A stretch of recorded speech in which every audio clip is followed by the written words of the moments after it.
కాదు మీరిద్దరు ఉన్నా నేను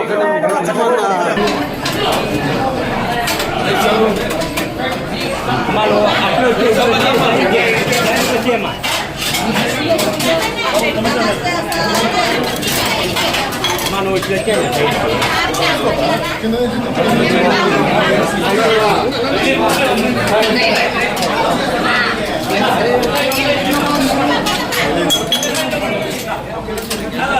శ్రావణ శుక్రవారం అందరికీ విశేషమైన రోజు. శ్రావణ శుక్రవారం అంటే నూతనం.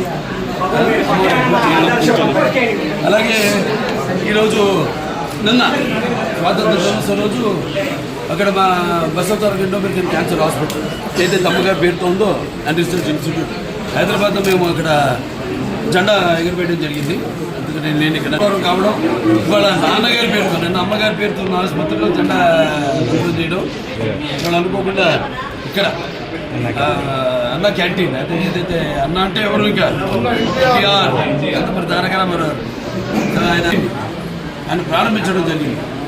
అక్షయ పాత్ర వారు ముందుకు వచ్చారు, వాళ్ళతో టైఅప్ అయ్యి ఈ యొక్క అన్న క్యాంటీన్ ప్రారంభించడం జరిగింది. 5 రూపాయలకి టిఫిన్ కానివ్వండి, మధ్యాహ్నం లేకపోతే రాత్రి భోజనాలు కానివ్వండి. అలాగే ఇప్పుడు నిన్న గుడిపేటలో ఆయన ప్రారంభించడం జరిగింది ఒక అన్న క్యాంటీన్.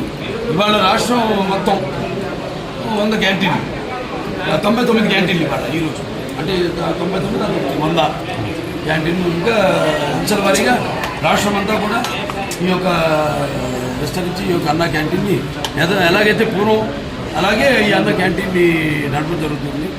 ముఖ్యంగా ఈ యొక్క రోజువారీ కూలీ నాది చేసుకునేవాళ్ళు, అంటే ఆర్థికంగా దారిద్ర్య దిగువ రేఖ ఉన్నవాళ్ళు, కష్టపడి రెక్కాడితే కానీ డొక్కాడిన వాళ్ళకి మరి ఈనాడు ఎంతో పుష్టికరమైన ఆహారం. మీకు తెలుసు అక్షయపాత్ర వాళ్ళు అంటే మా క్యాన్సర్ హాస్పిటల్ కూడా వాళ్ళు చేస్తుంటారు.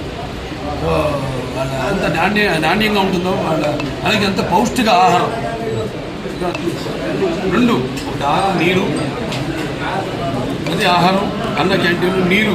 మరి ఈనాడు హెచ్ఎన్ఎస్ఎస్ ద్వారా వల్లపల్లి ద్వారా మనం నీళ్ళు అందించడం జరిగింది. అన్ని చెరువులు కూడా డైరెక్ట్గా హిందూపురం పట్టణానికి ఈ యొక్క దారిని సమస్యలు తీర్చాము. అలాగే ఇంక ముందు ఉన్న పనులు ఉన్నాయి.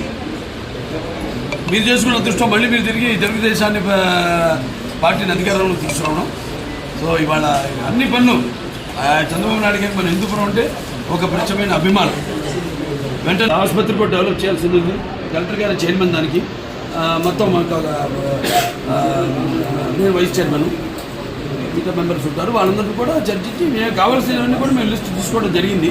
ఏం పరికరాలు కావాలి, ఏమున్నాయి, ఏవి తగినంత సిబ్బంది లేకుండా ఎందుకు అవి పనికిరాకుండా పోయినాయి, వాడకుండా పోయినాయి, అవన్నీ కూడా చర్చించడం జరిగింది. అవి కూడా పరిగెత్తులు అన్నీ కూడా భర్తీ చేసి పూర్వ వైభవం మన ఆసుపత్రికి కూడా తీసుకొస్తాము. కలెక్టర్ గారికి ఈ సభాముఖంగా నా ధన్యవాదాలు తెలియజేసుకుంటున్నాను. అడ్వాంటేజ్ ఉంది అక్కడ మనకి ఎయిర్పోర్ట్, బెంగళూరు ఎయిర్పోర్ట్ ఉంది. ఇంకా 2-3 రోడ్లు కూడా మేము అది కూడా నేను పరిగెత్తుని వాళ్ళని కలిసి కేంద్ర ప్రభుత్వాన్ని కూడా సోమందేపల్లి నుంచి యలాంకాకి రోడ్ అయితేనేమి అవన్నీ అయితే ఇంకా దగ్గరికి మనకి డిస్టెన్స్ అవుతుంది.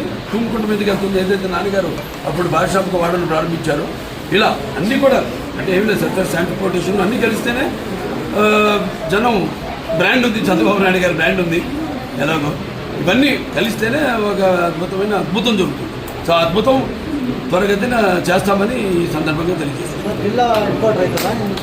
చూద్దామని తీసుకెళ్ళా, ఆయన పిలిచి తీసుకెళ్ళాం. అంతవరకు మరి ఎటువంటి నిర్ణయం తీసుకుంటే దాన్ని మేము కట్టుబడి ఉంటాం. పేరు మాత్రం అదే ఉంచమన్నాం. నా అభ్యర్థన సత్యసాయి జిల్లా పేరు మాత్రం అదే ఉంచమన్నాం. జిల్లా హెడ్ క్వార్టర్స్గా పరిగణించమన్నాం. దానికోసం మేము కృషి చేస్తాం.